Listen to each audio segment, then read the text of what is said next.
사랑의 아버지 하나님 감사합니다. 우리를 귀한 하나님의 자녀 삼으시고 또 이렇게 매 주일마다 하나님의 자녀로서 하나님의 말씀을 공부할 수 있는 시간, 공간, 또 이렇게 기회를 주심을 감사를 드립니다. 하나님 아버지 잘 배우고 익혀서 우리들이 하나님의 사람으로 온전해지기에 힘쓰게 하여 주시고 또 우리 하나님이 선한 일에 쓰시고자 할 때 기쁨으로 쓰임받는 우리 모두가 되게 하여 주시옵소서. 예수님 이름으로 기도드리옵나이다. 아멘. 오늘 우리 사도행전 지금 계속 공부하고 있는 중인데 아마 지난 시간에 우리가 사도행전 몇 장이더라? 한 6장, 7장까지 한 걸로 기억이 납니다.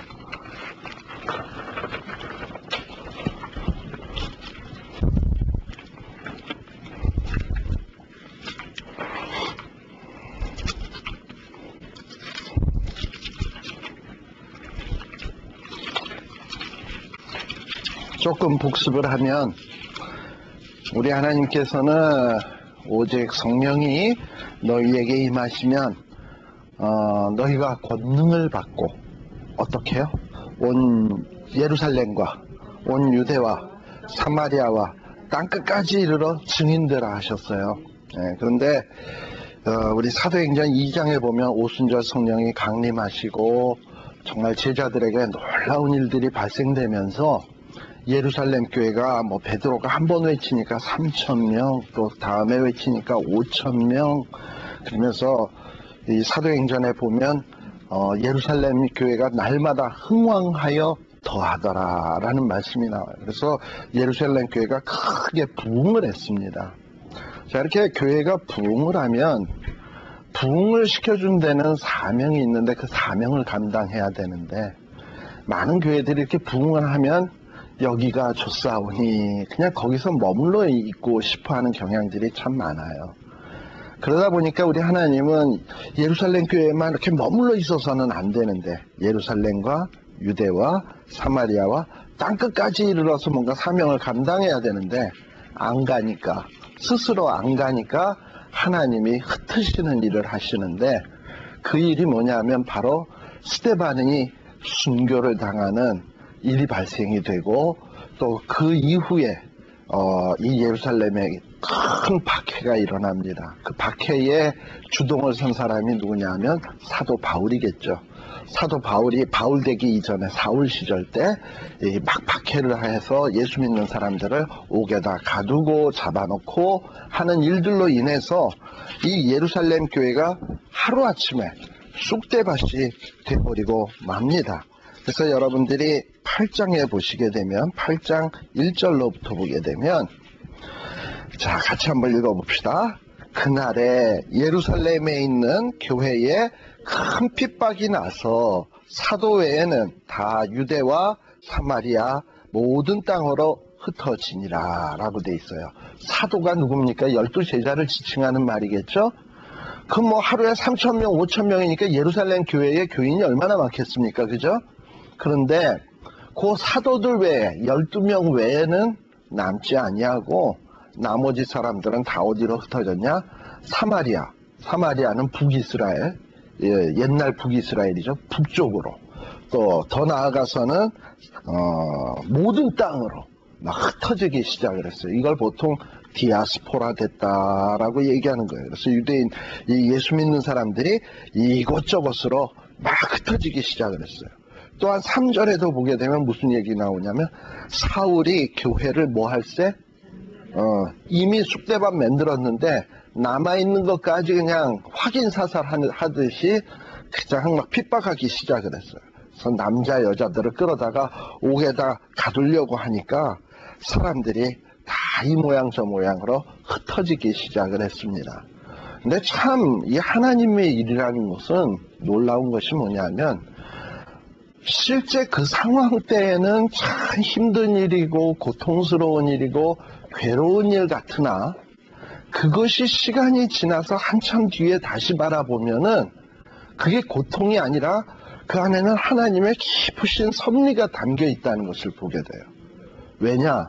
이렇게 이스라엘 백성들이 흩어졌기 때문에, 예수 믿는 사람들이 흩어졌기 때문에 복음이 전도된 거예요. 만일에 안 흩어졌다면 오늘 우리 없어요. 그러니까 당시 그 흩어짐을 당하는 사람들은 하나님, 우리가 예수님을 잘 믿는데 왜 이렇게 우리에게 환난을 줍니까? 왜 고통을 줍니까?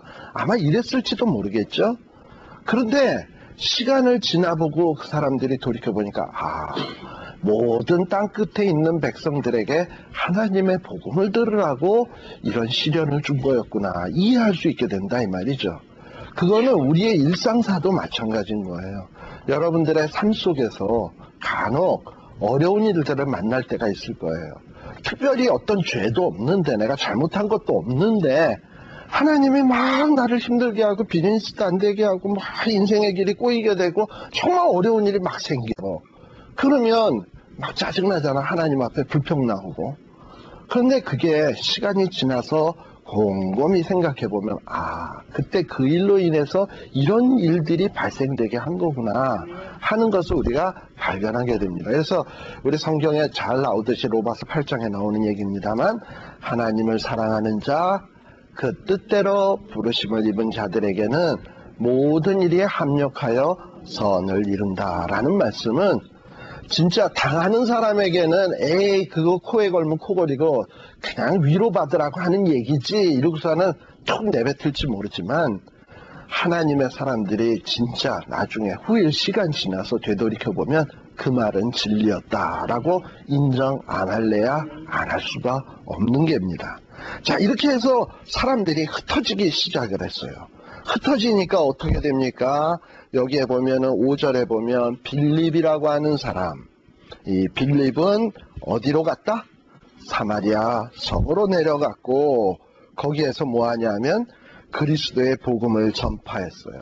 빌립이 그냥은 안 갔을 거야. 이 환란이 일어나니까 어쩔 수 없어서 간 거지. 사마리아에 뭐 유대인들이 거기 누가 갈라 그래요? 사마리아 사람들을 개만도 못하게 여기고 짐승만도 못하게 여겼는데, 그런데 왜 갔냐? 목숨 건지자니 어쩔 수 없이 간 거고, 또 갔으니까 그래도 하나님의 은혜 받은 사람이니까 거기에서 주의 복음을 증거하기 시작을 하는데, 이렇게 하나님은 환란 중에도 이 빌립과 함께 하셔서 어떤 일들이 벌어지냐면 6절, 7절 보게 되면 어떤 일이 벌어지냐? 표적이 나타나고요. 표적, 기적이겠죠? 또 특별히 그 표적이 좀 더 구체적으로 나오네. 뭐냐면 귀신이 쫓겨나가고, 또 중풍병자가 낫고, 안진뱅이가 일어나고, 그래서 결국은 어떻게 된다? 그 사마리아 성에 이 빌립이 온 것이 슬픔이다? 큰 기쁨이 된 거예요. 왜냐하면 아픈 자들이 막 낫고 즐거운 일들이 생겨지니까. 사실 우리 예수 믿는 사람들이 가는 곳에는 우리가 그 간 장소가 기쁨이 돼야지, 저 인간이 우리 직장에 와가지고 내가 직장 다니니까 괴로워 죽겠다 이렇게 되면 안 돼. 내가 가서 그 사람에게 도움이 되고 기쁨이 되고 즐거움이 돼야지. 이렇게 흩어진 자들로 인해서 사마리아 성에 큰 기쁨이 됐고요. 얼마나 놀라운 일들이 벌어졌냐면, 원래 사마리아 성 안에는 뭐 이런 거 있잖아요. 굴러 들어온 돌이 박힌 돌, 뭐 빼낸다라는 말 있잖아. 이 사마리아 성에는 박힌 돌이 하나 있었어. 그 박힌 돌이 누구냐면 시몬이라고 하는 사람이에요. 이 사람은 마술사예요. 뭐 마술이니까 사람들이 보면 깜짝깜짝 놀랄 일들을 많이 행했어. 그런데 시몬이 오니까 게임이 안 되는 거야. 암만 마술사라도 중풍병자 고치겠습니까? 안진병자 일으키겠습니까? 근데 빌립이 와서 뭐 특별히 뭐 마술이 뭐 주문을 외우는 것도 아닌데, 그냥 예수 이름으로 명하노니 물러가라면 그냥 척척 낫는 거야. 아니 마술도 이런 마술이 다 있나 하고선 시몬이 완전히 빌립한테 홀딱 반해버렸어요. 그래가지고 이 시몬에게 인기가 집중이 되던 것이 누구에게 인기가 집중되기 시작하냐면 빌립에게 이 인기가 확 집중이 되고, 심지어는 13절에 보니까 마술사 시몬도 이 빌립에게 복음을 듣고 믿고 세례를 받은 후에 어떻게 했다? 쌉으로 모시겠습니다 하고서는 전심으로 도시락 싸들고 다니면서 빌립을 따라다니면서 배우기 시작을 한 거예요. 그런데 이 시몬이라고 하는 사람은 빌립을 따라다닌 이유가 정말 이 복음이 꿀맛같이 달아서 따라다녔다기보다는 그의 표적, 기적, 어떻게 하면 저걸 내 것으로 삼을 수 있나, 저분을 사사로 삼아서 나도 저런 놀라운 일을 행할 수 있나, 여기에 초점이 있는 거예요. 그러니까 예수 믿는다고 하지만 예수 믿는 목적이 사람마다 다 다를 수 있어요. 어떤 사람은 예수 믿으러 와서 예수님이 좋아서 믿는다기보다는 예수님을 빙자하여 부자 되거나, 예수님을 빙자해서 사업이 잘 되거나, 자식 새끼들이 잘 되거나, 내 몸이 건강해지거나, 이게 목적이야. 만일에 그 목적이 안 이루어질 경우에는 언제든지 예수님 바이바이 하고 떠날 수 있는 거예요. 우리는 그저 예수님이 좋아야 돼요. 근데 이렇게 사마리아의 빌립으로 말미암아서 막 부흥운동이 일어나기 시작하니까 그 소문이 어디까지 퍼졌냐면 예루살렘에까지 퍼졌어요. 예루살렘에 누가 있었어요? 남아있는 사도 외에는 남은 자가 없다 그랬잖아. 그 남은 사도들이 그 소문을 딱 듣고, 야, 사마리아에 어떤 일이 있는지 한번 가서 보자 해가지고, 여기 14절에 보면 베드로와 요한이 사마리아 성으로 신방을 옵니다. 신방을 와가지고 그 사마리아 성에 어떤 일이 있나 하고 와서 보니까, 이 베드로가 와서 이 사마리아에 예수 믿는 사람들을 위해서 기도를 해줬어요. 기도를 했더니 막 또 이제는 성령 충만함을 받는 거야. 성령 충만하고 놀라운 역사가 일어나는 거야. 그러니까 시몬이 18절에 보게 되면, 야, 이거 뭐 빌립만 대단한 줄 알았더니 예루살렘에서 온 누구? 베드로와 요한은 이거 더 세네. 저 사람한테 배워야 되겠다. 해가지고 이제 그 과외비를 딱 돈을 들고 가가지고 좀 우리에게 배워주십시오. 나도 그 당신처럼 막 이렇게 성령을 줄 수 있는 거를 좀 하게 해주십시오. 하고 이런 거예요. 그래서 그 권능을 19절에 보면 돈을 주고서 권능을 내게도 주어서 누구든지 내가 안수하는 사람은 성령을 받게, 이런 능력을 내게도 주소서 했더니 베드로가 화가 났죠. 이놈아, 하나님의 선물을, 성령을 돈 주고 사는 게 아니다. 너는 이렇게 돈을 사랑하니 내 은과 함께 네가 망할지어다 해가지고 완전히 시몬이 홍구멍이 나게 됩니다. 이렇게 해서 아무튼 사마리아 성에 큰 부흥운동이 일어나게 된 거예요. 이 계기가 다 어디 있냐? 예루살렘에 일어난 환란으로 인해서 생겨진 일들이에요. 환란이 없었다면 이 일이 없었어. 이 북한에 공산주의자가 들어왔기 때문에 남한교회가 부흥했다. 인정하십니까? 만일에, 물론 북한 사람들에게는 안 된 일이지만 북한에 이북 공산당이 들어오지 않았다면 남한교회가 이렇게 부흥을 하고 우리 한국교회가 이렇게 부흥하는 일은 없었을 거예요.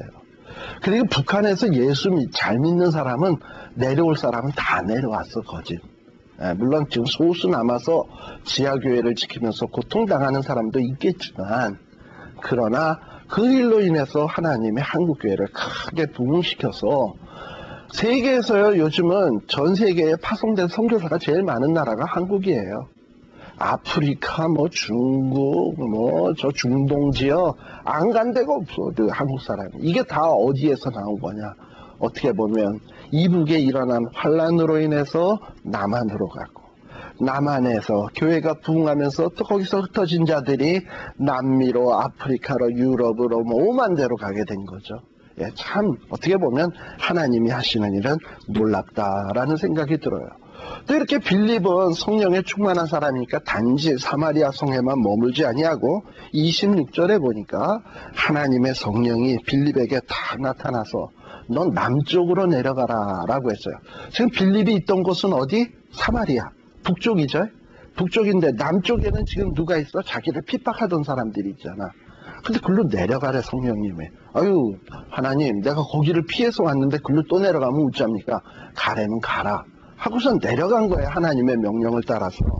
그래서 이렇게 내려가다 보니까 이제 유대 광야를 쫙 거쳐서 내려가는데, 어떤 사람이 말을 타고 찌그닥 이러고선 가는데 책을 읽으면서 가는 거야. 그게 누구냐 하면 이디오피아 내시인데 여기에 보면 27절에 보면 이 내시를 어떻게 설명하냐면 큰 권세가 있는 내시다라고 얘기를 하고 있어요. 그러니까 아마도 이디오피아에 굉장히 정치적인 권세, 어떤 말빨, 영향력이 있는 그런 내시였어요. 하나님이 그 사람을 만나게 한 거예요. 그래가지고 이 내시가 책을 읽고 갔다 그랬잖아요. 책을 읽고 있는데 28절에 보면 책을 읽는데 어떤 책을 읽었냐면 이사야 선지자의 글을 읽었는데 아마 그 다음에 나오는 내용을 보니까 어떤 내용을 읽은 것 같으냐면 32절에 보게 되면 32절에 보면 이사야서에 보니까는 저가 사지로 가는 양과 같이 끌렸고 털 깎는 자 앞에 있는 어린 양같이 잠잠한 같이 그 입을 열지 아니하였도다 라는 이사야의 글이거든요. 이 이사야의 글은 어디에 나오느냐 하면 이사야 53장에 나오는 내용이에요. 이사야 53장의 내용을 우리 이사야 53장 다 알잖아. 그가 채찍에 맞음으로 그가 찔림으로 우리가 나음을 입었도다. 이 이디오피아 내시가 그래도 나름대로 어떤 이 하나님의 종교에 대해서 관심이 많았던 것 같아. 근데 이 읽으니까 이 그가가 도대체 누구야? 누가 찔림으로 내가 나음을 입었다는 거야? 누가 채찍에 맞음으로 내가 나음을 입었다는 거야? 누가 도살장에 끌려가는 양 같다는 거야? 도무지 알 길이 없는 거예요. 그런데 성령님께서 이 빌립을 보내서 이 이디오피아 내시를 만나게 해서 이 이사야서에 기록되어 있는 그가가 누구냐?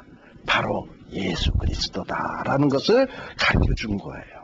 그랬더니 하나님께서 이 내시의 마음을 열어주셔가지고 그 복음을 쏙쏙 받아들이게 된 거예요. 마침내 어떻게 되었습니까? 38절에 보니까 병거에서 내려서 이디오피아 내시의 머리 위에 세례를 주고 그리고 또다시 하나님의 영이 빌립을 이끌어서 다른 데로 이동을 시키게 돼요. 여러분들 지금도 이디오피아는 국교가 기독교입니다. 아세요? 그 이디오피아가 국교가 기독교가 될 수 있었던 이유는 어디냐 하면은 바로 이때부터야. 이때부터. 그러니까 빌립의 전도로 말미암아 이디오피아에 기독교가 들어간 거예요. 그래서 보통 이디오피아의 기독교를 뭐라 그러냐면 콥틱, C-O-P-T-I-C, 콥틱교라 그러거든요. 그래가지고 그 콥틱교의 심벌이 이렇게 십자가예요. 그래서 예수 그리스도의 십자가를 믿는 기독교 예수님을 믿는 이런 기독교의 그 복음이 이디오피아 안에 들어간 거예요. 그리고 보통 이디오피아 사람들은 피부색이 검습니다. 흑인이에요. 그런데 벌써 이렇게 복음이 들어가가지고 이런 놀라운 역사가 나타나게 된 거예요. 자, 그러나 이 환란의 바람, 사울로 인해서 일어난 환란의 바람은 역시 끝나지 않았어요. 9장에 보게 되면 어떤 일이 벌어지냐. 이 사울이 그냥 위협과 살기가 등등했다 해가지고 다메섹까지 가서 그 회당에 들어가서 예수 믿는 사람 잡아 가두겠다고 대제사장에게 가서 퍼밋 허락서까지 딱 받아가지고 의기양양하게 다메섹으로 가는 거죠. 다메섹으로 가면서 가는 도중에 여러분들이 잘 아는 예수님을 만나서 거꾸러지고 이 사도 바울이 회심하게 되는 이런 놀라운 일이 벌어지게 됩니다. 자, 그런데 이 사울이 어떻게 거꾸러지느냐? 예수님을 딱 만나고 난 다음에 거의 눈이 멀었어요. 8절에 보니까 뭐라고 돼 있냐면 눈이 떴으나 보지 못하고 라고 썼어요. 눈은 떴는데 보지 못했다. 이걸 뭐라 그래 두 글자로? 소경. 어쨌든 보지 못하면 눈 떴어도 소경이지 뭐. 소경이에요. 소경이 돼버렸어요. 나중에요, 이 사도 바울이 자기가 이런 고백을 합니다. 내가 내 육체에 가시가 있어서 하나님 앞에 3번씩이나 간구했으나 하나님이 허락지 아니했다.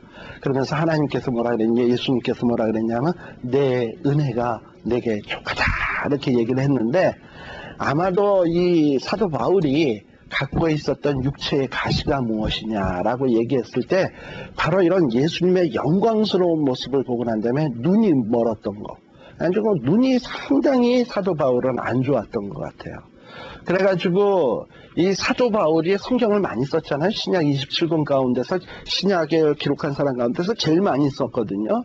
그런데 이 사도 바울이 대부분 성경을 쓸 때 누가 대피를 했냐? 자기가 직접 쓴 게 별반 없어. 뒤에 누가 써주냐 하면은 대개 누가 있잖아요. 앞부분의 본문을 사도 바울이 말로 하면 그걸 대필해 주는 사람이 있었는데 그게 누가냐 하면 누가일까요? 누가가 썼어요. 예, 누가가 썼어. 그래서 갈라디아서 같은 데도 보게 되면 말이죠. 갈라디아서, 고린도전후 갈라디아서 뒷부분에 보게 되면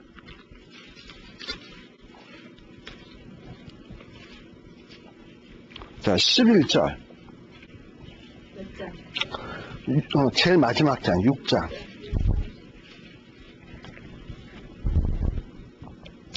자, 거기에 보면 6장 11절에 보면 이렇게 시작을 해요. 내 손으로 6장 11절 몇 페이지냐면 신약성경 308페이지 308페이지에 보면 이렇게 시작을 해요.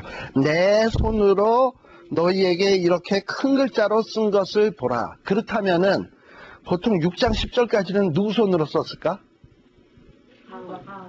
6장 11절서부터 이제 내 손으로 이제 쓴 거니까 그 이전까지는 딴 사람의 누가의 손으로 쓴 거지. 그리고서 이제 마지막 인사말을 적을래니까 요 부분은 내가 성의를 보여서 내가 좀 써야 되겠는데 내가 친필로 좀 써야 되겠다 해가지고 큰 글씨로 눈이 나쁘니까 이렇게 쓴 거예요. 그러니까 나머지 부분은 이렇게 누가가 대필해 줄 정도로 이 사도 바울은 눈이 나빴어. 이 눈이 나쁘니까 얼마나 편지를 쓸 때도 고통스러웠겠으며 여러 가지 불편함이 많았겠습니까? 그러니까 하나님 앞에 뭐라 그랬냐면 하나님 좀 눈 좀 어떻게 안 고쳐주시겠습니까? 하고 열심히 기도했는데 사실 보세요. 사도 바울이 능력이 있을 때는요. 지나마 가서 뭐 이렇게 옷자락만 스쳐도 막 병이 날 정도였는데 정작 자기 병은 못 고쳐. 참 이게 아이러니하죠. 남의 병은 막 팍팍 고치는데 자기 병을 못 고쳐. 그러면서 하나님은 왜 안 고쳐줍니까? 이랬더니 내 은혜가 내게 족하대. 왜 이랬을까요? 왜 하나님이 사도 바울의 병을 안 고쳐주셨을까? 사람이요 힘들어야 하나님 앞에 기도하거든요. 근데 기도해야 복이 있거든요. 근데 안 힘들잖아요. 그럼 기도할 필요가 없거든요. 기도 안 하거든요. 근데 그건 저주거든요. 그러니까 하나님이 어떻게 보면 사도 바울을 은혜 받기 위해서 전적으로 뭐 약한 게 있어야 하나님을 의지할 거 아니야. 근데 사도 바울은 약한 게 없는 사람이에요. 학벌 좋지, 집안 좋지, 가문 좋지, 뭐 안 좋은 게 없어. 로마 시민권 가졌지. 안 좋은 게 없어. 그러니까 뭐 정말 자랑할 것 투성이에요. 그런데 한번 보세요. 바울이 그렇게 잘났는데 뭐 병도 고치고 거기다 막 은사도 있지. 뭐 이러니 얼마나 자랑할 게 많아요. 그런데 바울이 자랑할 수 없는 게 야, 그러면 너 그 은사 가지고 네 병을 왜 못 고치냐? 하면 할 말이 없는 거야. 겸손해질 수밖에 없어. 그래서 하나님 의지할 수밖에 없어. 그래서 하나님 앞에 기도하니까 하나님이 그때 은혜를 베풀어 주시면서 가는 거예요. 그래서 사도 바울은 내게 있어서 이 약함이 내게 있어서는 강함이 된다라고 얘기를 하고 있어요. 내가 약한 것들을 자랑하겠다라고 하는 거예요. 왜냐하면 약하기 때문에 하나님이 은혜를 주시기 때문에 자랑거리가 돼버리는 거예요. 그래서 혹 여러분들의 가정이나 여러분들의 자신이나 어떤 육체의 가시가 있을 수도 있고 어려움이 있을지도 몰라. 그러나 그런 어려움이 있을 땐 곰곰이 이런 생각을 해보세요. 아, 하나님이 내게 이런 어려움을 줘서 나로 하여금 하나님께 무릎 꿇게 하시고 축복을 공급받으라고 하나님이 주신 하나님과 나 사이에 은혜의 수단으로 주신 거로구나 하면 우리 하나님이 보실 때 얼마나 이뻐 죽을까 그런 사람을 보면. 그렇잖아요? 힘든 걸 줬는데 그것도 이걸 하나님이 자기 의지하라고 준 거네요 이러고서는 하면 얼마나 좋으냐 이 말이죠. 예. 바로 그런 것들을 우리들이 성경을 보면서 살펴봐야 돼. 바로 이제 사도행전 다시 9장으로 다시 돌아가요. 이렇게 눈이 떴지만 이렇게 아무것도 보지 못하는 소경이 되었어요. 그런데 10절에 보니까 누구를 만나냐 하면 아나니아 라고 하는 사람, 선지자, 일종의 선지자인데 이 사람을 만나서 기도를 받고 눈에서 뭐가 떨어졌다? 비늘 같은 것이 뚝 떨어지면서 이제 보이기 시작을 한 거예요. 그러면서 이 사도 바울을 뭐라고 얘기하냐면 15절 다 같이 시작. 주께서 가라사대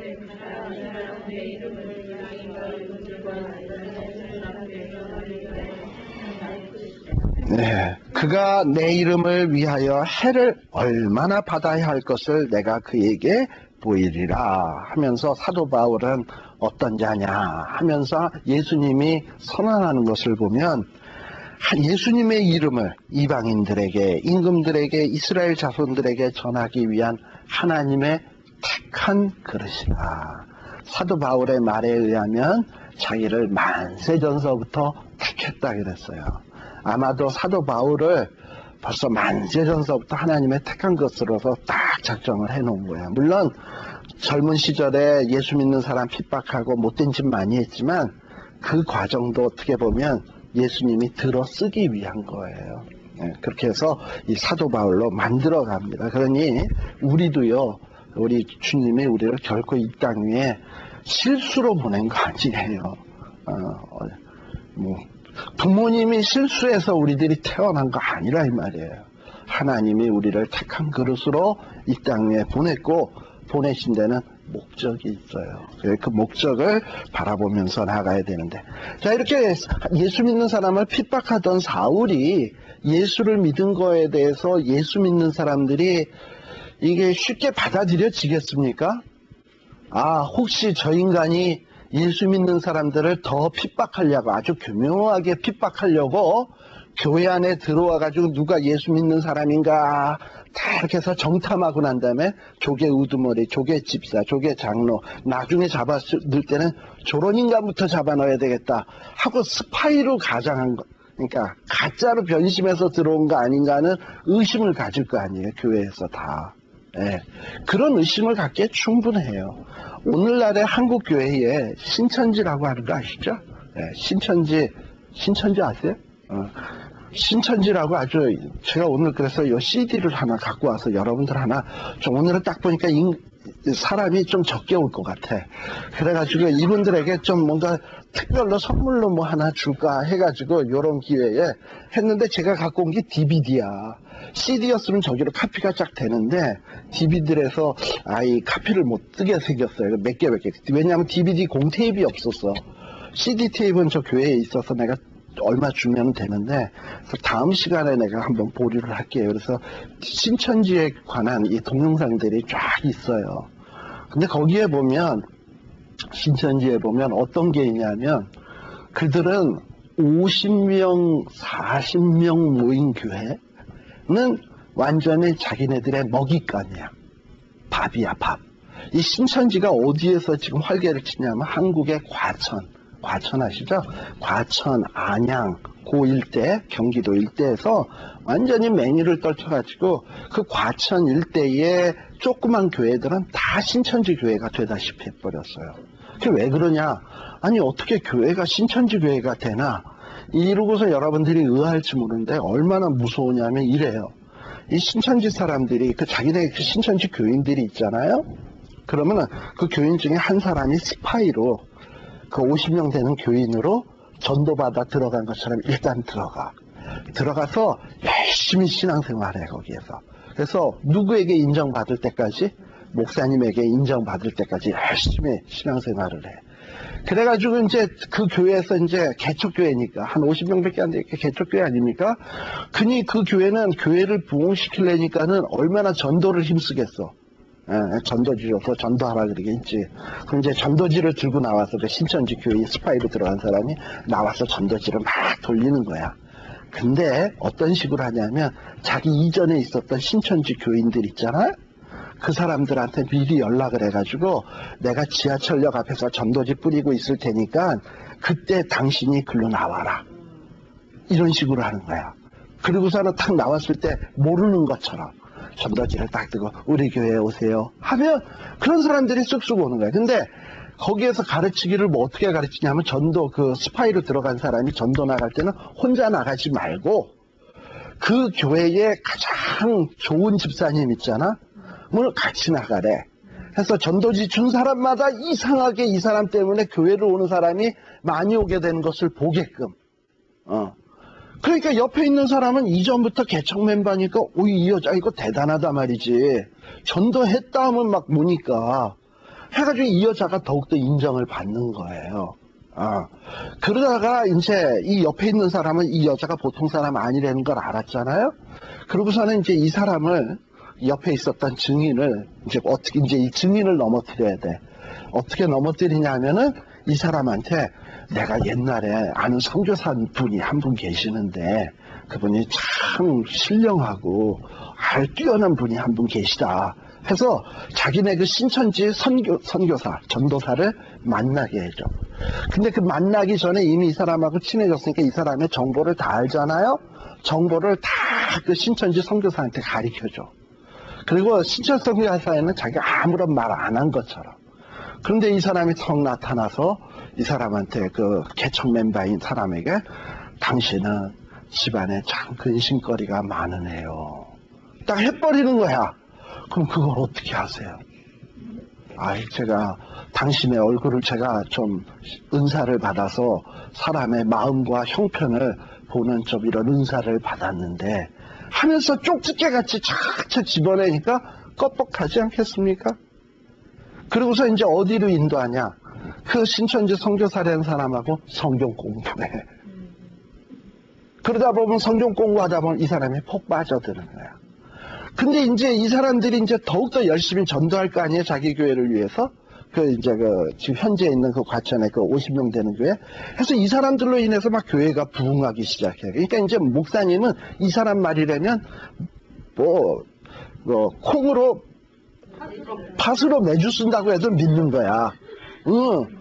그런데 이제 그러다가 이 개척교회니까 얼마나 일꾼이 많이 필요해. 좋은 전도사님도 필요할 거 아니야. 그러면 이제 그 목사님이 딱 보니까 일꾼이 필요한 것 같아. 그러면 목사님에게 딱 찾아와서 목사님 제가 아는 아주 훌륭한 전도사님이 있는데 그분이 오면 우리 교회 부흥할 거예요. 그래요? 그러면 팥으로 뭘 써도 믿는다 그랬잖아. 한번 모시고 와보라고.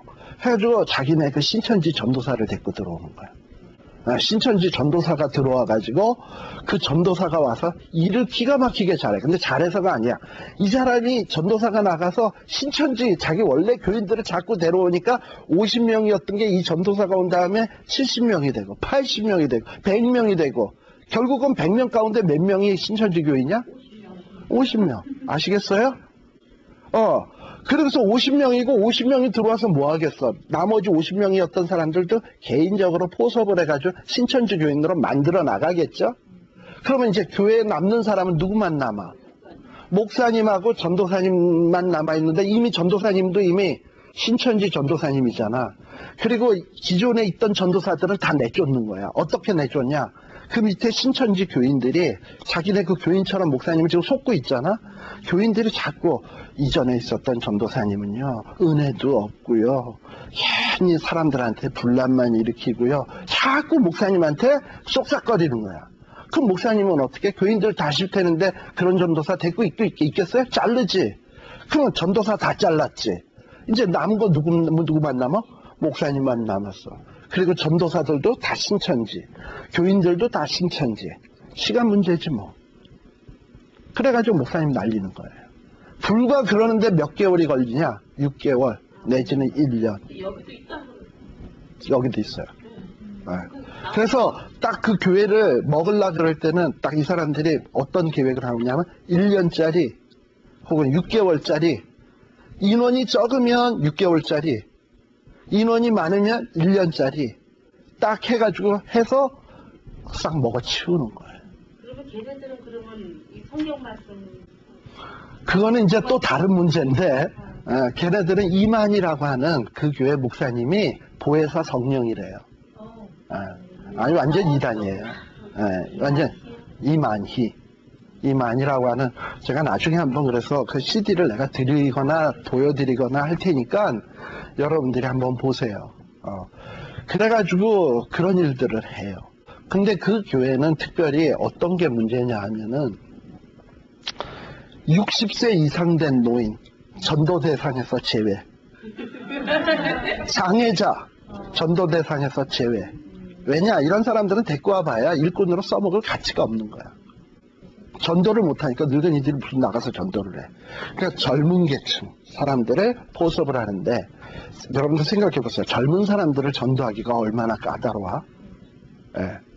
근데 이 사람들은 작전이 있어. 젊은 사람들을 포섭하기 위한 작전.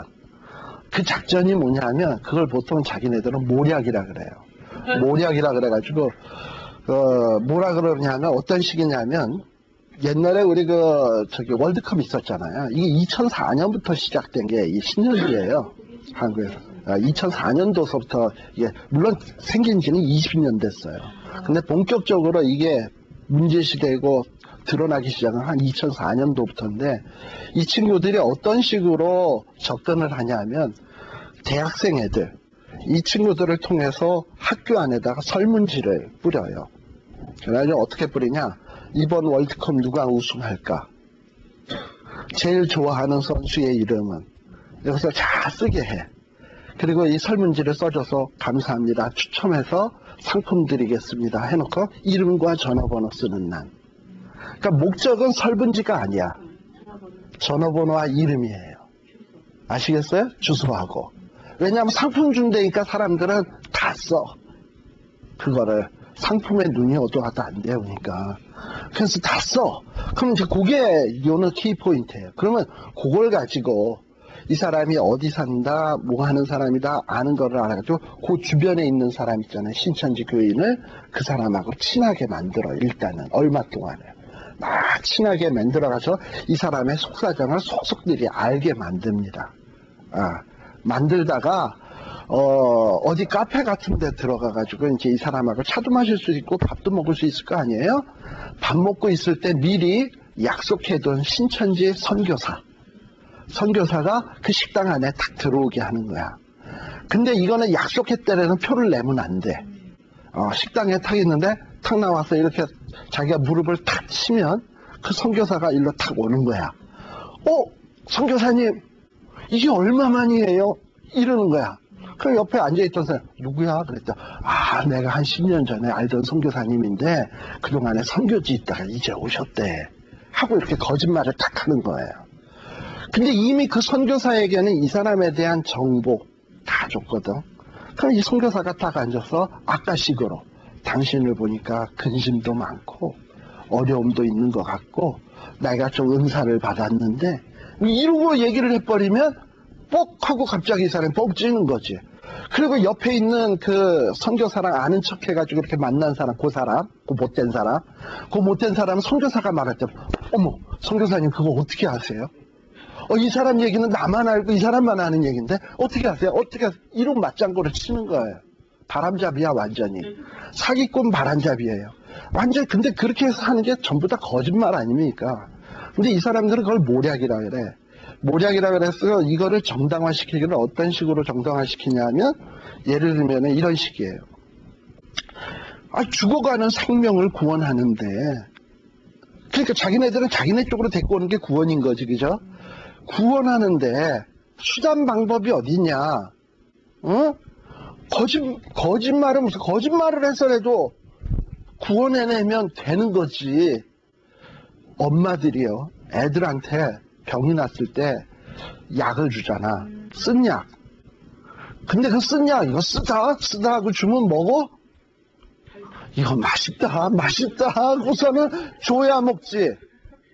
그걸 보고 엄마를 악하다 할 수 있냐는 거예요. 요는 악하다 할 수 없지. 그 엄마가 그 애를 낫게 하기 위한 건데. 그럼 걔네들은 그 사람을 구원하기 위해서 그런 건데, 그 자기네들이 쓴 작전을 전혀 악하다고 생각을 안 하는 거야. 구원하기 위한 작전인 거예요. 모략이라 그래, 그거를. 그러니까 이 젊은 대학생들도 처음에 거기에 가서 훈련 받은 사람들은 아니 암만 전도지만은 이렇게 거짓말을 해서까지 해야 되나 하고 갈등을 느낀 사람도 있었던 것 같아. 그런데 갈등을 느끼다 가만히 얘기 들어보니까 뭐 엄마들이 애들 약 줄 때 보니까 이거 달다 이러면서 싹 집어넣어서 꼴딱 삼키게 하거든. 그리고 주사 맞으러 갈 때도 하나도 안 아파. 데리고 가가지고 되게 아프거든요, 사실은. 그런 식이잖아요. 그러니까, 그렇구나. 그게 구원하기 위한 방법이구나. 이렇게 이해를 하고 젊은이들이 목숨을 걸고 그런 식으로 전도를 하는 거예요. 그러다 보니까 그 신천지에 있는 그 젊은이들이 얼마나 많아졌는 거 아니? 뭐 바글바글해. 근데 이 친구들은 되게 집단 생활을 하거든요. 집단, 옛날에 마라나다도 그렇고 뭐 이런 것처럼 옛날에 박태선 같은 경우에 신앙촌이 있었잖아요. 그런 식으로 해서 공동생활을 해요. 그래가지고 가출을 시켜, 집에서. 가출을 해. 그래서 부모들이 신천지 교회 앞에 가가지고 이게 뭐 데모해. 근데 이 애들이 그렇다고 뭐 거의 자기네 그 신앙촌 같은 데다 가둬놓고 있는 건 아니거든. 걔들이 빠져가지고 그런 거지. 그래가지고 이제 막 데모를 하면 그 애를 데리고 나와. 데리고 나와서 그 엄마랑 대면을 시켜. 그래서 야, 우리가 언제 너보고 여기 있으라 그랬냐? 그러면 그 애가 아니죠. 내가 있고 싶어서 있는 건데 언제 나를 가뒀나요? 부모 앞에서 그렇게 진술하게 만드는 거예요. 그래가지고 그냥 가정이 쑥대밭되고 이혼하고 애들 가출하고 지금 난리가 아니에요. 근데 무서운 게 뭐냐면 그렇게 몰래, 그러니까 양의 탈을 쓴 이리지. 양의 탈을 쓰고 이리처럼 들어와가지고 교회 안에서 가만히 자기네들이 포섭 대상자를 선정을 해가지고 그렇게 모략으로 다 넘어뜨려 가는 거예요. 자, 얘기가 샜습니다. 요는 지금 오늘 얘기는 신천지의 얘기가 아니라 아무튼 사도 바울이 다메섹 도상에서 예수님 만난 거 누가 봤어? 같이 있던 사람들도 사도 바울이 다메섹 가는 도중에 예수님 만난 거에 대해서 알지 못했다고 돼 있어요. 바울만 봤지. 그러니까 바울이 나는 예수님 만났다라고 박박 우겨봐야 그거 누가 증명해. 근데 이 바울은 실제 어떤 사람이냐면 대제사장에게 예수 믿는 사람 잡아가두라고 퍼미까지 받은 사람 아니야. 다메섹까지 자기네들 잡으러 온 사람 아닙니까? 그러니까 이 교회 안에서 이 바울에 대해서 얼마나 경계심을 가졌겠냐고. 당연히 갔죠. 그랬는데 이 일에 대해서 누가 이 바울에 대해서 변명을 해주기 시작하냐면 아까 아나니아라고 하는 선지자는 어떻게 됐습니까? 하나님이 야, 너 바울이라고 하는 친구가 있는데 너 걔 위해서 기도해줘라. 하나님이 그렇게 명령해 주셨죠? 그래서 기도했더니 눈이 떠졌어. 그러니 아나니아는 바울이 진짜 회심했구나. 알지요? 예. 그리고 또 누구도 아냐. 27절에 보니까 또 누가 있냐면은 바나바. 9장 27절. 바나바가 이 사울을 사람들이 다 무서워하니까 사도들에게 데리고 가서 사울이 예수님을 어떻게 만났으며 더 이 친구가 다메섹에서 얼마나 열심히 전도했으며 막 이러고선 변호해주는 역할들을 이 바나바가 다 했어요. 그리고서는 사도들도 가만히 이 사울을 보니까 진짜 변화된 게 맞거든. 그래가지고 이 사울이 교회 안에 들어오게 되는 겁니다. 그래서요, 사실은 근데 이것이 신천지가 만일에 들어온다고 합시다. 교회에 들어오는데 이미 들어온 신천지 신자가 저 사람이 얼마나 훌륭한데요. 뭐 어쩌고 이렇게 바나바식으로 얘기해주고 받아들이기가 쉽겠죠. 목사님들이 꼴딱 속아 넘어가기가 쉽잖아. 그러나 이 신천지와 지금 초대교회와의 다른 점이 뭐냐 하면 하나님이 분별할 수 있는 사람, 저 사람이 가짜인지 진짜인지를 분별할 수 있는 사람을 처처에 두고 계신다는 거야. 첫 번째 누구냐? 아나니아. 아나니아는 하나님이 계시를 줘서 사울에게 너 가서 기도해 주는 거를 두려워 말아라. 그는 내가 택한 그릇이다. 하나님이 알려주셨잖아. 에? 그리고 알려주셨고 또 이미 사도 베드로나 요한이나 이런 사람들은 사도들은 이미 신령한 눈들을 갖고 있는 사람이에요. 우리 아나니아와 삽비라 사건에서도 알 수 있지만 아나니아와 삽비라가 둘이서 짜고서는 얼마는 바치고 얼마는 떼먹고 누가 알아? 아무도 모르는 일인데 성령님이 베드로에게 딱 임해서 그 잘못들을 아주 쪽집게처럼 뽑아내잖아. 바로 이것이 살아있는 교회인 거예요. 그래서 하나님은 살아있는 교회를 지키기 위해서 진리의 파수꾼과 같은 사람을 그 교회에 있게 하셔. 그러니까 여러분들이 뭘 기도를 해야 되냐면 교회 안에서 우리 목사님, 우리 교회 전도사님 또는 우리 교회 장로님들이 성령 충만한 사람이 돼서 진리의 파수꾼이 되게 해달라고 기도하세요. 그러면 신천지 같은 이런 진짜 사탄의 쪼무레기 같은 거 감히 넘볼 수 없어. 그리고 여러분들 스스로가 먼저 하나님의 위에 말씀 위에 굳건히 서게 되면 그까지 이단 사설 들어오면 탁탁 막아낼 수 있는 능력이 생기는 거예요. 특히 말세 때일수록 우리가 이런 일에 힘을 써야 되는 거예요. 특별히 여러분들의 교회의 지도자들, 목사님들을 위해서 기도하세요. 그러면 하나님께서 여러분들을 지키실 거예요. 근데 이거를 신천지의 작전을 알아가지고 무조건 배척하다 보면 진짜 모든 걸 다 배척하게 돼 있어. 그러니까 우리에게 신령한 눈과 신령한 안목과 성령님이 떠나지 않는 이런 교회 되게 해달라고 기도하면 벌써 이렇게 초대교회는 이런 악한 것들을 정화할 수 있는 능력, 악한 것들과 선한 것을 분별할 수 있는 능력들이 있었어요. 이런 능력을 사모해야 되는 겁니다. 그래서 초대교회는 이런 식으로 어떤 진짜 사울이 가짜인지 진짜인지 분별할 수 있는 능력들이 있었다. 참 이것이 우리 오늘 이 시대에도 있어야 되겠다라는 거예요. 자, 그래서 어떻게 됩니까? 31절에 보니까 이런 능력들이 있으니까 그리하여 온 유대와 갈릴리와 사마리아 교회가 어떻게 됐다? 평안하여 든든히 서가고 주를 경외함과 성령의 위로로 진행하여 수가 더 많아지니라. 그러니까 교회 부흥의 비결은 어디냐? 이렇게 성령님이 함께 하시고 또 성도들은 하나님을 경외하고요. 그래서 성령님의 능력으로 영분별의 은사, 말씀의 은사, 능력의 역사들이 있다 보면 점점 진행돼서 수도 많아지고 하나님의 기뻐하시는 아름다운 교회로 성숙해 가는 거예요. 그래서 이런 이런 교회들이 되도록 여러분들이 기도하셔야 돼. 조금 더 합시다. 여기 32절서부터는 그 다음에 이제 또 누가 주인공으로 등장을 하냐면 베드로. 지금 예루살렘과 사마리아와 온 유대 지역을 지금 복음 전도하는 내용이죠. 우리 여러분들 그 갖고 있는 지도 한번 보세요. 지도 한번 보시면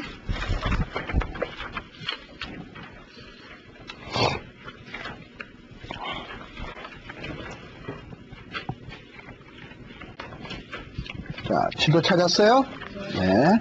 찾았으면은 그 지도에 보면은 오른쪽 수리아라고 오른쪽 그 옆에 칸에 보면 수리아라고 찾으셨어요? 오른쪽 옆에 수리아에서부터 아래로 쫙 내려옵니다. 내려오면 제일 밑에 시나이라고 돼 있고 그 위에 보면 예루살렘 있죠? 예루살렘. 예루살렘. 자, 지금 복음이 어디까지 전파됐냐? 예루살렘이고요. 예루살렘 위로 올라오면서 그 요단강 있는 지역, 거기가 사마리아야. 거기 사마리아라는 글자는 안 나옵니다만 사마리아가 전도되기 시작하고, 그리고 거기 그 가사라고 돼 있잖아요.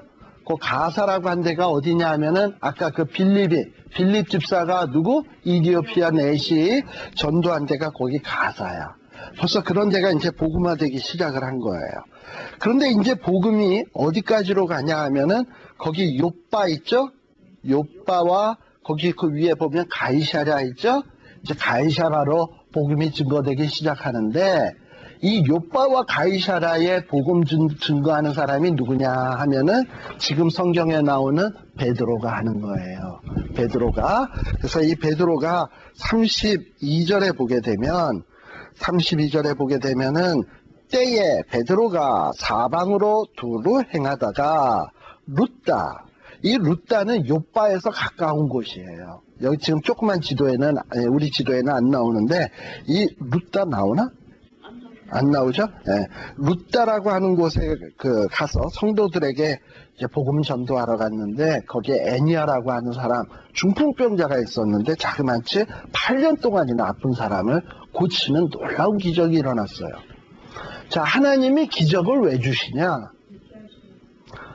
병 낫게 하는 게 목적이 아니에요.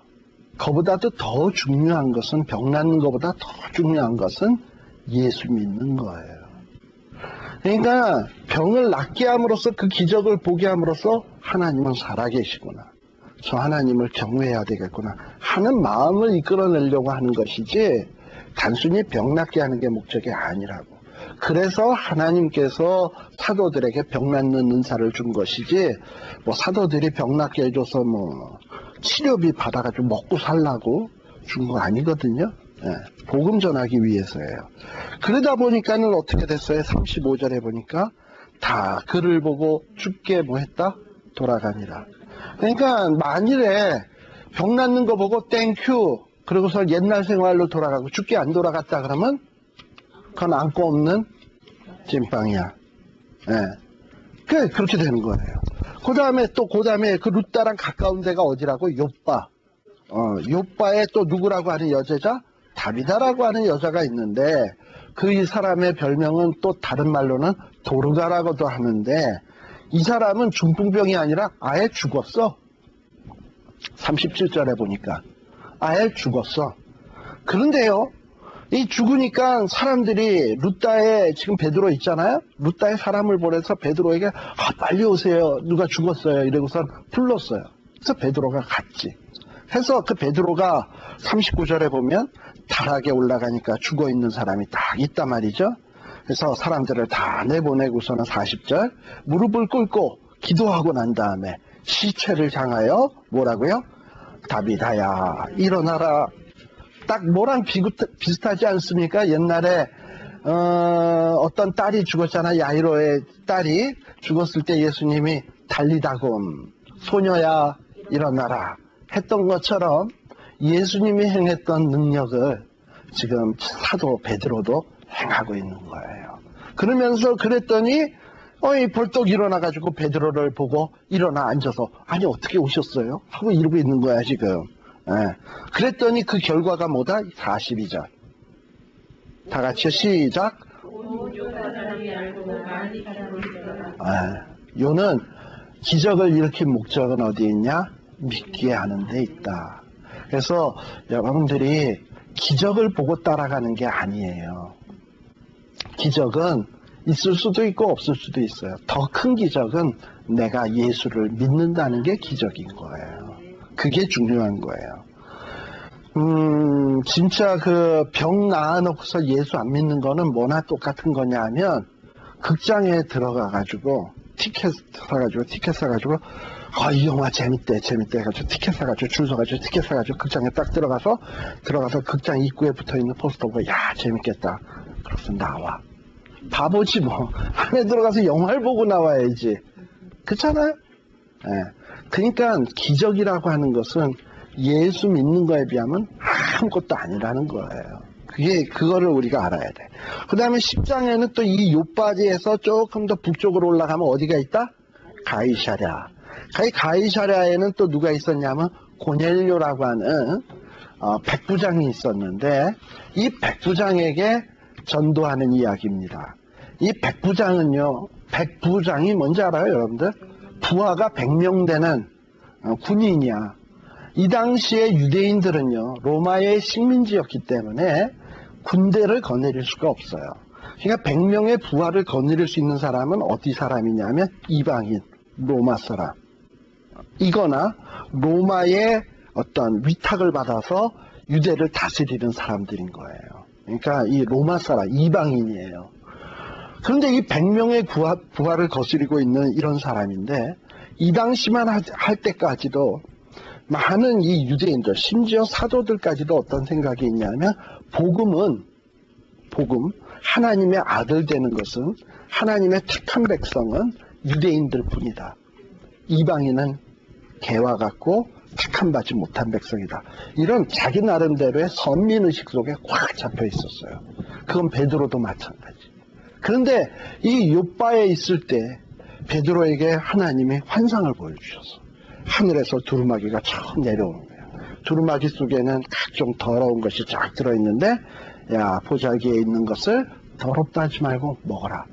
내가 깨끗하다 한 것을 네가 더럽다고 하지 말아라. 하나님 그렇게 명령하셨거든요. 그게 뭔지 베드로는 처음엔 몰랐어. 무슨 뜻인지. 그런데 어떤 주의 성령에 이끌려서 결국 가이사라에서 사람이 왔고 해가지고 가서 만났잖아요. 근데 가이사라에 있는 고넬료에게도 똑같이 베드로를 청해서 네 집에 데리고 와라. 성령님이 역사하셨거든요.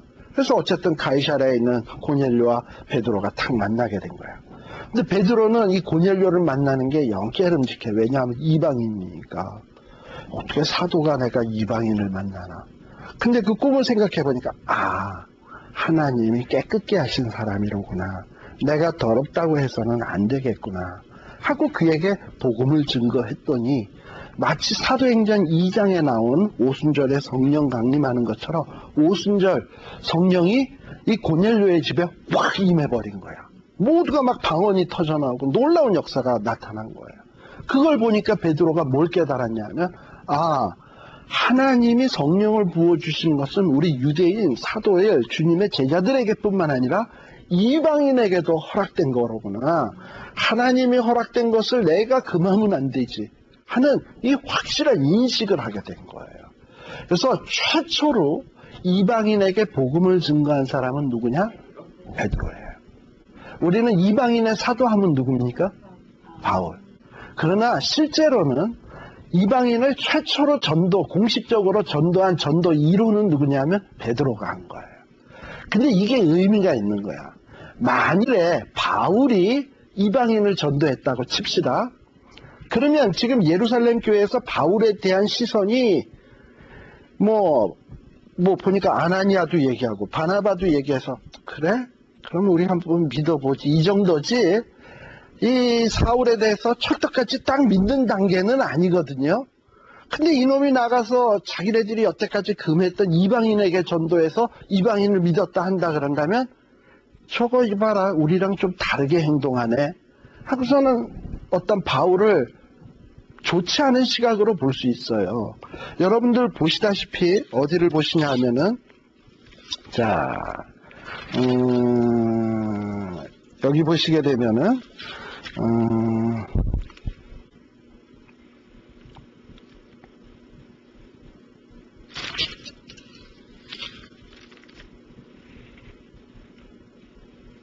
자, 28절 보세요. 10장 28절.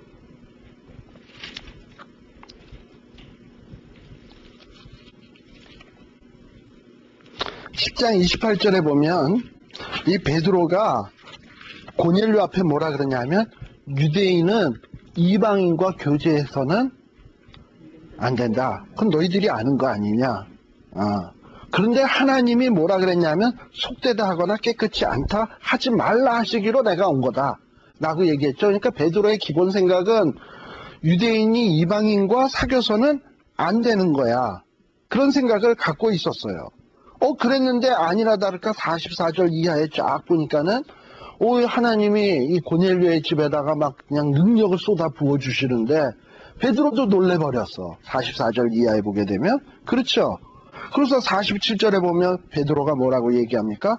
베드로가 가로되 이 사람들, 이 이방인들이 우리와 똑같이 성령을 받았으니 누가 능히 물로 세례 줌을 그 말이요 하면서 예수 그리스도의 이름으로 세례를 주라 하니라. 그래서 세례를 주고 그들과 함께 수일을 같이 먹고 자고 하고 지낸 거예요. 그랬는데 11장에 들어서게 되면 이 베드로가 이제 유대 지역으로 돌아왔어요. 그랬더니 사도들이 난리가 난 거야. 아니, 베드로가 유대인으로서 어떻게 이방인들하고 먹고 자고 마시고 그들과 함께 지낼 수가 있느냐? 어떻게 그럴 수가 있느냐? 할례 받은 사람이 무할례자들하고 어떻게 지낼 수가 있느냐? 2절, 11장 2절. 그리고 3절, 무할례 집에 들어가서 네가 먹었다. 베드로에게도 이 정도였다면 만일에 사울이 이방인을 전도한 1호였다면 사울이 얼마나 찐빠를 먹었겠어요. 그렇죠? 그러니까 하나님은 사도 바울을 이방인의 사도로 만들기 위해서 사도 바울을 1호로 전도하게 하는 게 아니라 가장 권위 있는 베드로를 통해서 이방인들에게도 복음 증거되는 게 허락되었다라는 것을 예루살렘 교회가 인정하게 만드는 거예요. 먼저. 그리고 난 다음에 이방인을 위한 택한 그릇 바울을 쓰시는 거예요. 이 하나님이 하시는 일을 보면 차곡차곡 순서가 있어. 아무렇게나 시작하는 게 아니라 베드로를 해서 문을 열고 그 다음에 바울을 내보내는 거예요. 근데 바울이 문을 열어버리면 유대인들에게 바울이 책망을 받거든요. 그래서 바울을 인정하게끔 만드는 거예요. 그러니까 이 하나님이 하시는 일은 아주 치밀하고 아주 세밀해요. 그래서 여러분들의 인생의 길도 우리 하나님께서 그냥 함부로 그러는 법은 없을 거예요. 저도 제 마음속에는 항상 그런 생각을 해봐요. 제 인생의 길을 이렇게 생각을 해보면 어렸을 때 내가 교회에서 자라난 거, 또 어렸을 때 죄송합니다. 잘난 척해서요. 제가 어렸을 때 교회에서 무슨 성경 퀴즈, 성경 고사대회 하면 1등을 놓쳐본 적이 없어. 참 잘했어요. 근데 그렇게 어렸을 때 그런 거 잘했던 게 뭘까? 뭐 때문이었을까? 오늘을 위함이 아니겠나. 그리고 또 대학을 다닐 때는요, 성경을 참 많이 봤어요. 왜 많이 봤냐 하면, 그때 이제 대학부에 어떤 이 스텝 같이 있으면서 BRC라고 하는 클럽이 있었습니다. BRC가 뭐냐면, 바이블 리딩 클럽. BRC라고 하는 바이블 리딩 클럽이 있었는데요. 신구약 성경을 4주 만에 읽는 거예요. 어떻게 읽냐, 4주 만에? 교회에, 대학부실에 성경을, 그러니까 그걸 언제 하냐면 보통 대학생들 방학이 길잖아. 방학이 기니까 방학 때가 되면 교회에 와서 딱 대학부실에 딱 앉아가지고 2시간을 앉아서 성경 읽고 가는 거야. 2시간. 하루에. 그러면 저는 스텝이니까 저는 맨날 거기 앉아서 애들 감독하면서 나도 성경 보고 거기 오는 사람들도 성경 보고 혹 모르는 거 있으면 저한테 물어보거나 하면 제 아는 범위 내에서 가르쳐주고 이러고서 읽는 거예요. 그러면 구약이 3주면 떨어져. 하루에 2시간씩 읽으면. 여러분도 한번 해보세요. 가능해요. 하루에 2시간씩 성경 읽으면 3주면은요 구약이 떨어져. 그 다음에 일주일이면 신약이 끝나. 그래가지고 성경 통독이 좀 열심히 읽으면 한 달이면 끝나요. 그래가지고 그렇게 해서 성경을 읽는 게 보통 방학이 석 달이었거든. 그러면 최소한 방학 되면은 신구약 성경을 몇 번 읽냐? 3번을 읽는 거야. 많죠? 그리고 겨울방학도 있고 그런 식으로 해서 성경을 많이 읽었어요. 그러면서 그랬던 것들도 다 내가 앞으로 신학 공부하는데 도움이 되도록 한 거 아니겠나 하는 생각이 들고, 그리고 아무튼 지나온 이런 것들을 가만 생각을 해보면 결코 우연은 하나도 없는 것 같아요. 그리고 또 제가 여기 미국에 와서 목회도 한 8, 9년 했던 거, 또 신학교에서 오랫동안 공부했던 거, 지금 신학교에서 가르치는 거, 하나님이 다 이게 그냥 우연히 그냥 이렇게 되어진 건가? 좀 그렇게 생각이 안 들어요. 이런 거는 결국은 차곡차곡 다 모아서 언젠가 쓰시지 않겠나 하는 그런 믿음을 좀 그냥 있어요. 그래서 어쨌든 이것도 시작이지 뭐. 이렇게 해서 우리 성경 공부하는 것도 시작인데, 그래서 어찌됐건 이렇게 성경 공부를 가르치고 공부하는 일이 이게 내 사명이니까 열심히 해야 되겠다라는 생각이 드는데요.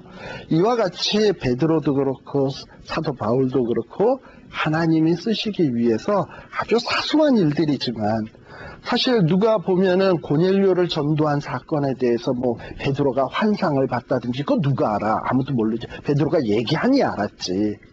그리고 베드로가 요바로 가는 게 뭐 그렇게 대단한 사건이야. 가이사랴에 간 게 뭐 대단한 사건이야. 그러나 남들이 볼 땐 그냥 여행 갔다 온 것 같지. 10만 갔다 온 거 전도인데 그 일로 인해서 역사들이 바뀌고 있다니까요. 그러니까 우리가 하나님 앞에 붙들림이 되면 우리가 하는 사소한 일 하나하나를 통해서 하나님은 큰 일을 이루셔. 그거를 여러분들이 마음속에 이렇게 간직하고 계세요. 아, 나는 별거 아닌 사람이 아니다. 나는 왕 같은 택하신 하나님의 소유. 근데 어떻게 내가 아무것도 아니야. 그냥 누가 보면 LA에서 보면 뭐 히쭈구리해서 다니니까 다들 보면 아이 저거 뭐 별거 아닌 거 할지 모르지만 절대 여러분들은 아무것도 아닌 게 아니에요. 당시 제자들 누가 이렇게 겉에서 보면요 히쭈구리하고 다니는 정말 뭐 어부 갈릴리 사람 이렇게밖에 안 보였어요. 근데 그들로 인해서 불과 30년 만에 로마까지 복음이 들어갔고요. 그로부터 불과 300년 만에 로마가 기독교 국가가 되었고요. 유럽이 전도화됐고요. 그로부터 불과 5, 600년 만에 중세 유럽 전체가 기독교 국가였어요. 그리고 그 복음이 오늘날 우리에게까지 들어와서 이렇게 돼버린 거예요. 그런데 어떻게 우리가 별거 아니야. 그러니까 세상이 볼 때는 우리가 별거 아닌 것 같은데 우리가 하나님의 손에 딱 붙들린 바 되면 우리는 별거예요. 잠시 쉬었다 가겠습니다. 네.